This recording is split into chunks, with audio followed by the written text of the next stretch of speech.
If there was ever a time in history when the EU was left more exposed, I think it is now.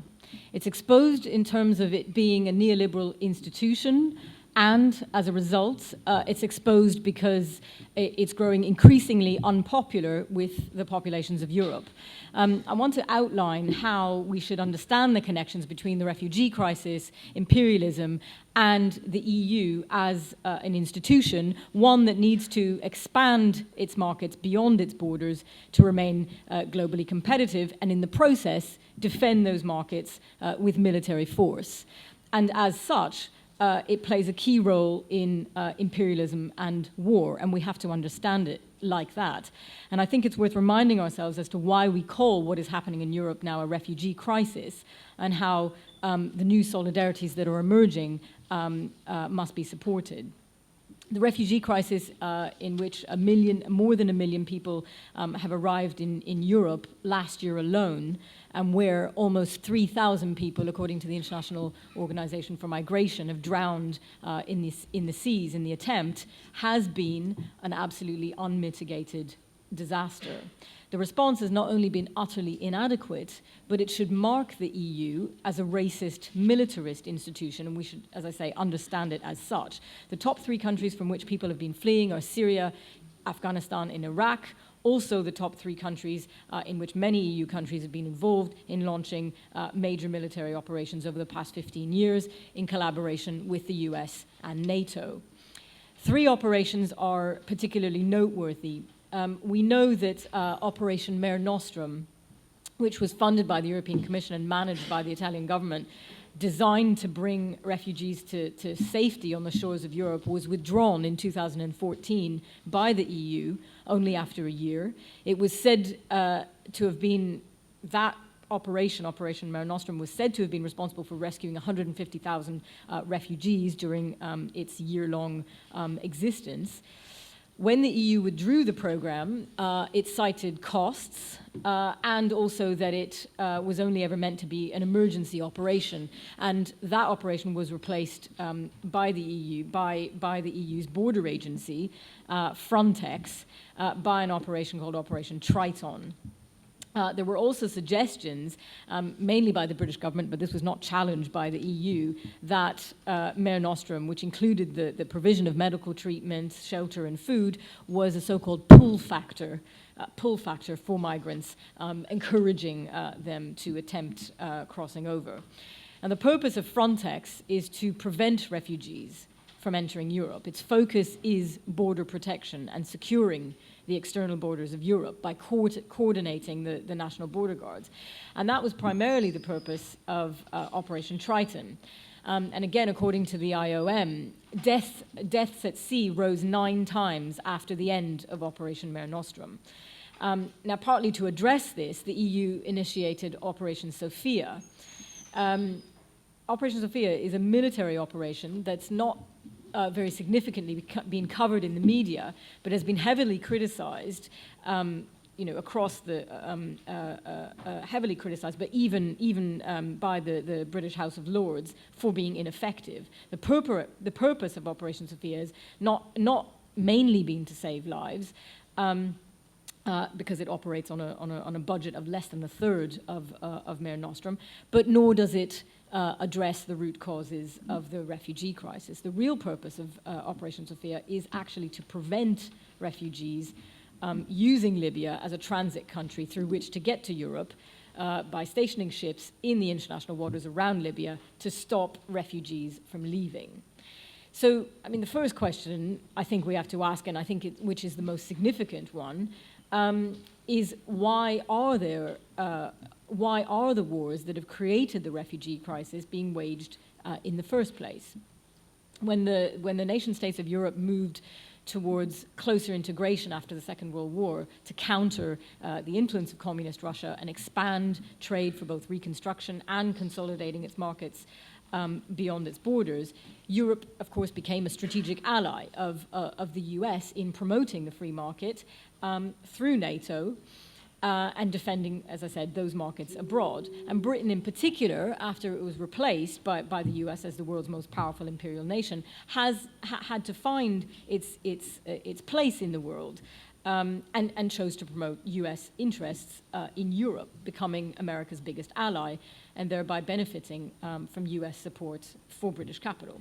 And with US support, it could maintain its economic and strategic ties with its former colonies through the Commonwealth and so on, and shelter under American hegemony. And together with the US, Britain has also become one of the key architects and proponents of neoliberalism, aggressively promoting these policies all around the world through the international financial institutions and imposing austerity. Now, Europe, as it developed closer links with the US, also, of course, adopted and moved towards neoliberalism, and also needed to protect European industries from cheap imports. Now, in these tasks, Europe does this as a unified bloc. But the nation states within Europe do not and cannot operate on the basis of equality between nations. They are a group of uneven capitals in which each nation is competing with the other for global markets, but also for the cheapest labor. Germany, France, and Britain are, of course, the most competitive, while the southern member states of Greece, Portugal, Spain, and Italy suffer from higher unemployment, more precarious work, in-work poverty, and inequality has, of course, soared within and between these nations. Now, through NATO, they nevertheless then defend themselves militarily as well as a unified force in alliance with the US. And if we look how many EU member states are not part of NATO, it's only 6. So generally speaking, if you are in the EU or if you're planning to join the EU, the expectation is that you also become part of NATO. And you know, if you look on the NATO website, the NATO is very clear about how the EU and NATO face the same challenges. NATO states that the EU is a unique and essential partner for the organizations, and the two organizations have common values. But the role of NATO, of course, has been for increased war and militarism in the world.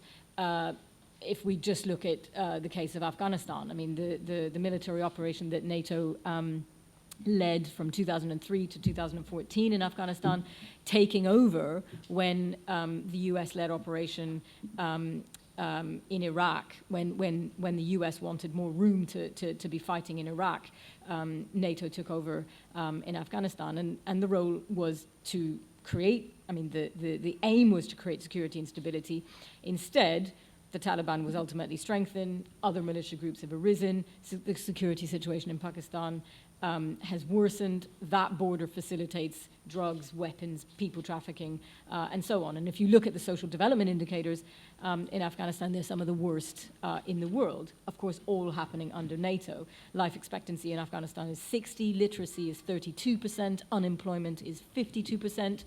And for those who are in work in Afghanistan, 88% form part of the working poor, earning less than $2 a day. So this is not a record that should in any way be emulated. And I think these multiple crises have exposed the EU. And that's even before we get to treaties like TTIP, which make a mockery of democracy. And of course, as we've heard, Brexit has made the EU weaker.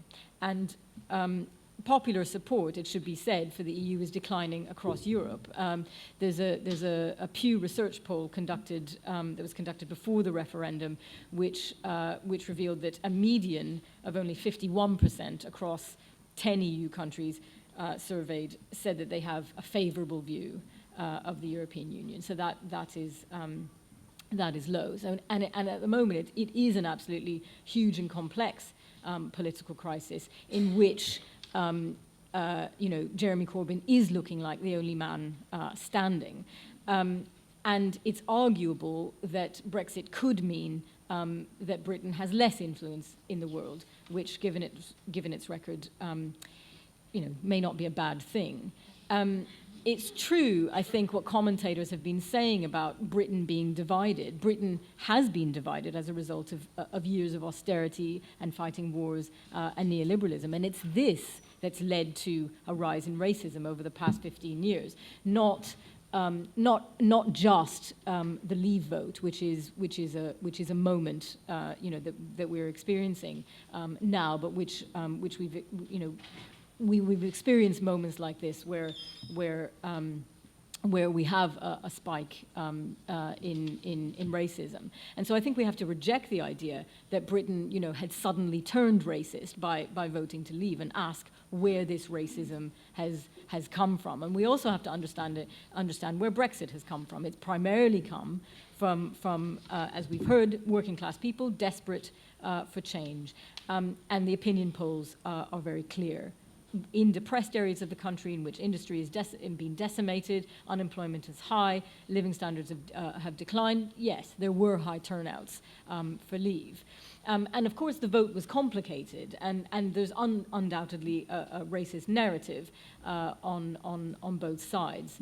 And it's true also that the racists have gained a degree of confidence, but this wasn't mainly, as the media would have us believe, a racist vote. And I think, in fact, there has been an outpouring in the last few years in support for migrants in Britain, with large demonstrations across major cities, people expressing desires to help and to take in refugees and so on. And actually, UKIP's ratings, we should remember, went down during the referendum. And this is when the vast majority of migrants to Britain are not primarily European. They're coming from outside Europe. So the free movement of people within the EU, which the EU has been promoting, means the free movement of mainly white Europeans.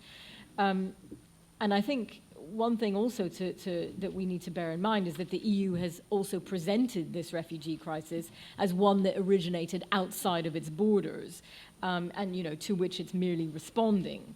But the actions of the EU have worsened the crisis, and as I said, should be seen as integral to imperialism. And of course, Greece, along with Turkey and Libya, have been particularly affected because refugees have used it as these transit countries to reach other parts of Europe.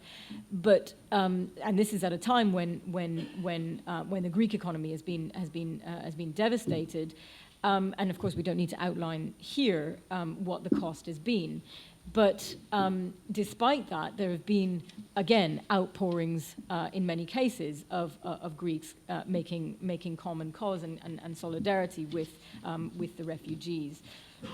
But on the question of the EU, if the Greeks do begin to discuss options for leaving the EU, including discussion in France, Netherlands, and elsewhere, the entire project may begin to unfold. And I think Greece has a particular interest, potentially, in avoiding the austerity that's been imposed by Germany, and avoid the status of one of the poorest countries in Europe with the cheapest labor costs. So, I mean, not just for Britain as a result of Brexit, but I think across Europe, I think it's important to focus on how we overcome the increase in racism, but also focus on the solidarities that have been happening between working people, refugees, and others. And there are many things that we can do, including the demonstrations and protests, but the Migrants Charter that was mentioned, and a whole load of other initiatives. So I think there are challenges, but there are opportunities as well, and I think it depends on all of us.